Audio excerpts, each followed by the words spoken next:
Today I'm talking about a movie that caught me completely off guard in the best way possible.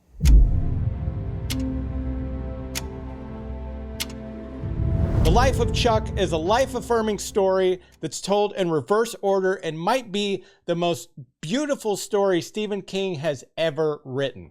And before you ask, no, this is not a spoiler review. I want you to go in this movie knowing just enough to appreciate what you're about to see.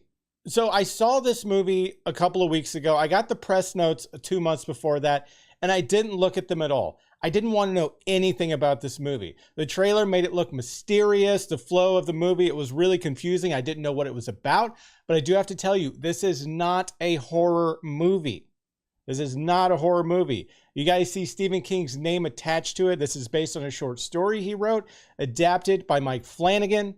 And Mike Flanagan he gave us Dr. Sleep, Midnight Mass, but this is more of a sci-fi fantasy situation that is emotional and extremely hopeful. So this movie tells the story of Chuck, and you follow this normal guy's life through his death and the end of the world to his childhood.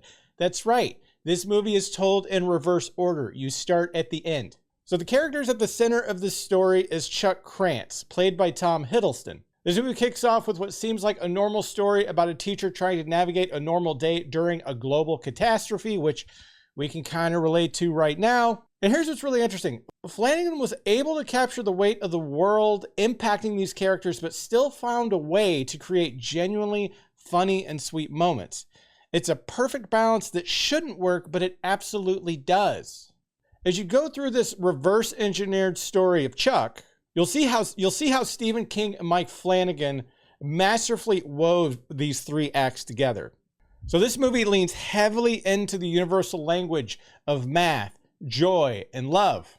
The flow of this movie is impressive. The dialogue and the way the story comes together is artful and mathematically motivated. This is obvious with the visual language of the aspect ratio choices throughout the acts. It's subtle, but definitely enhances the themes of the film. I loved it.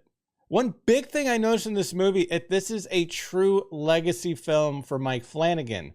His wife, his son are in the movie and created truly wonderful and sweet moments that remind us that despite the world falling apart around us, it's going to be okay. There are so many subtle moments in this movie, character connections across the three acts that I'm sure I missed. I will have to see this movie again. Now, I have to talk about the cast. The trailers throw us a bunch of big names, but there are so many incredible actors in this movie beyond just the marquee names. So Tom Hiddleston as Chuck captures the emotional depth and hopefulness required to soulfully tie this story together. This might be his best performance yet. This movie kicks off focused on Chiwetel Ejiofor and Karen Gillan from Guardians of the Galaxy and Jumanji. Their chemistry is absolutely perfect, but we get the amazing Mia Sara at one point. That's right, from Ferris Bueller. And Mark Hamill in what might be my favorite role of his entire career. Yes, I'm serious about that. You'll also see Carl Lumbly, yes, from Buckaroo Banzai.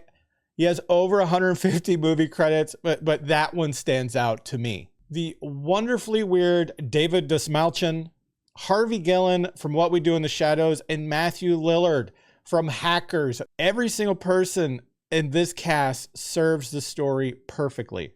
So what makes this movie special isn't just the reverse chronological gimmick, though that's executed brilliantly. It's that this film forces you to think about your mortality, the people who impact you, the people you impact, and how to be a better person. I love this movie. The more I think about it, the more I like it. I never thought I'd see a Stephen King story on the big screen with so much hope, but here we are, and I would love more of it.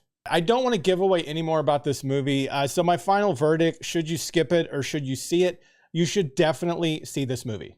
It's beautiful, it's hopeful, and the kind of movie that will stick with you long after you leave the theater. So let me know in the comments if you have seen The Life of Chuck. I want to talk about this movie. Are you planning on checking it out? This is a heavy movie. This is a smart movie. There's so many reasons to go see this movie. But I understand this movie isn't for everyone. But if you're asking me, I think you should definitely go see it. And I'll see you in the next. We'd like to say thank you to Charles Krantz for 39 great years. Thanks, Chuck.